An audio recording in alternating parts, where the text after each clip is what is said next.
basketball coach at Mississippi State. After 7 seasons and a loss last night in the first round of the NIT, 3-point loss 60-57 in Charlottesville against the Virginia Cavaliers. Again, I'm only reading the quotes. I'm not going past the quotes. But they're only quotes from one side. No quotes from Ben Howland in the release from Mississippi State. Here's what John Cohen said. We are appreciative of the time and effort Coach Howland devoted in leading our men's basketball program. We thank him for his investment in the lives of our student athletes and pouring his heart and soul into our program from the day he arrived in Starkville. There's no question he left our program better than he found it. By the way, he said that to Brian Haydad and me when we visited with him a month ago in Starkville. MSU owes a debt of gratitude to Coach Howland, and we have the utmost respect for him as a coach and a person. Coach Howland is one of the best basketball minds in the country and a future college basketball Hall of Famer. He and his wife, Kim, have been tremendous ambassadors to Mississippi State and the Starkville community during their time here. On behalf of the entire Mississippi State family, we wish them the absolute best. So that's the fond farewell. We wish you bon voyage. By the way, if you listened to our conversation with John Cohen and you heard how he answered the question about Ben Howland and the future of the Mississippi State basketball program, you knew a month ago that this was coming.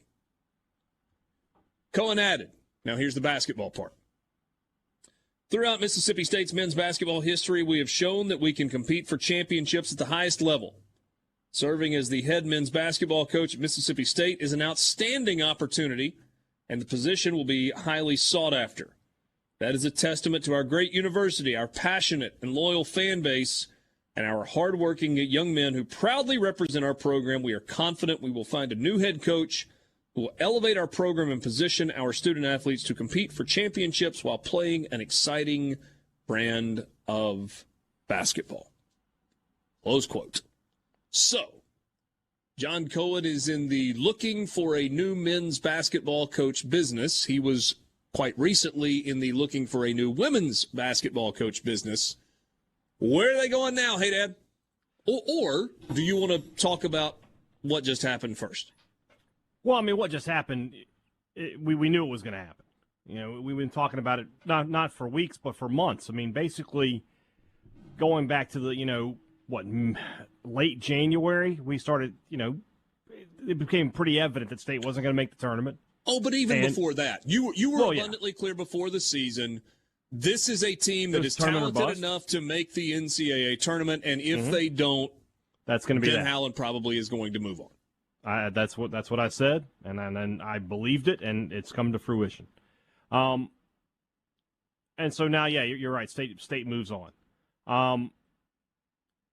And I think their new coach is probably playing this week.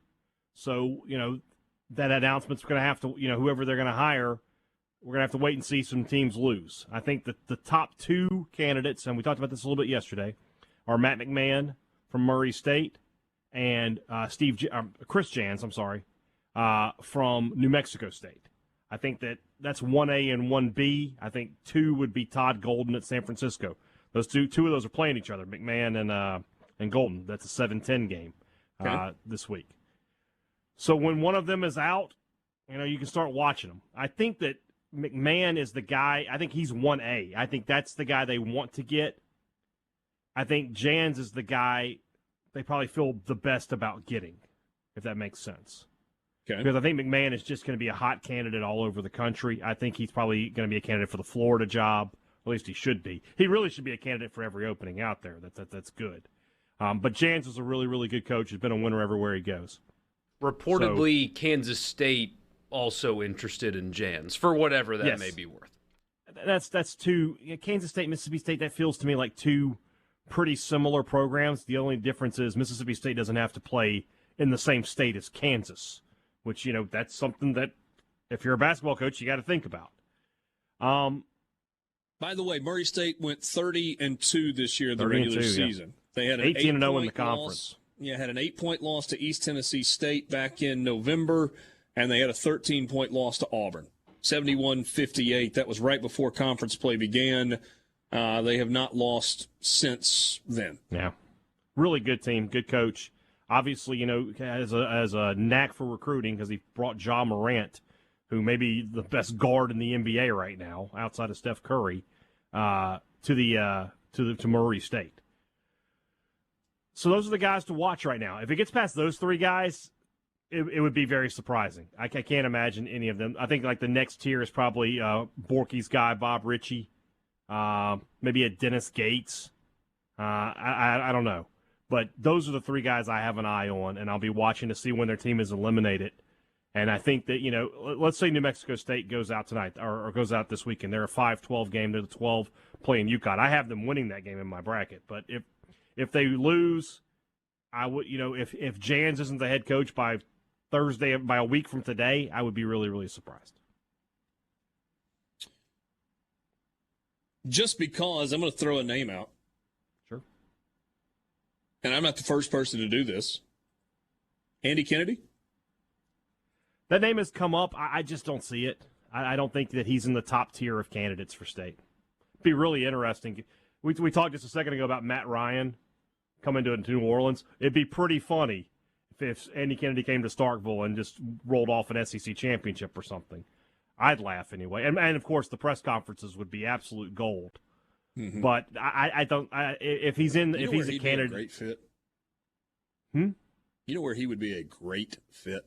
AK? Where? Yeah, Florida. That'd be interesting.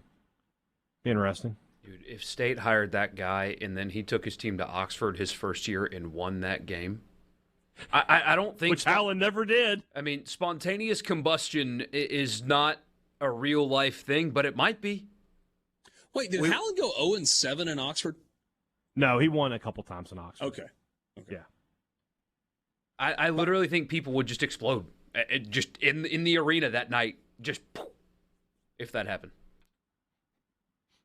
It would be something. Chris Jans at New Mexico State, by the way, 28-6 in his first year, NCAA tournament first round, 30-5 in year 2. He was 25-6 and 16-0 in his conference in the 1920 season when the postseason was canceled. All right. 12-8 last year. Obviously, COVID issues. They didn't play a bunch of games. And then back to the tournament this year after a 26-6 regular season, 14-4 in the Western Athletic Conference, tied for first there.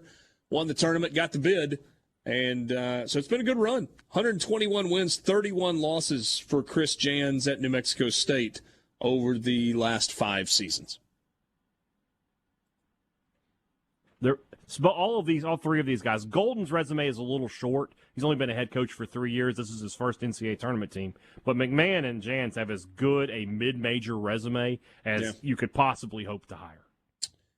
As a head coach at Murray State, Matt McMahon went 17-14 in his first year, 16-17, then 26-6 first round, 28-5 second round.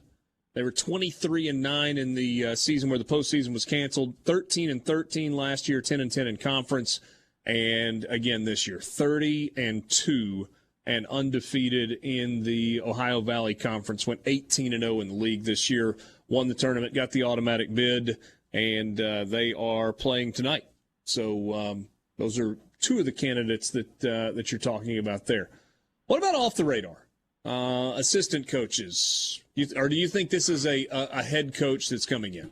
I think it's going to be a head coach. I mean, as far as assistants go, gosh, Richard. I mean, Kenny Payne is getting the Louisville job. I think he's getting the Louisville job. So I just don't know enough college basketball assistant coaches, and it's not like one of those things where, in football, without knowing them, I could say if you're hiring a head coach, the offensive coordinator at school A might be a good idea. Like, I don't know who the top assistant is at Kansas or at Ohio State or or Wisconsin or anything like that. So, but I don't think it's going to be an assistant coach. If it is, like I said, I feel like State missed out on its top 3 targets. Yeah. And I guess it's official at Louisville. If it's not official, it's really, really close. Kenny Payne, the Laurel, Mississippi native, getting the Louisville head coaching job. And huge applause, if you will, from John Calipari about Kenny Payne getting that job, saying that Louisville deserves a guy like Kenny Payne. Sports Talk Mississippi.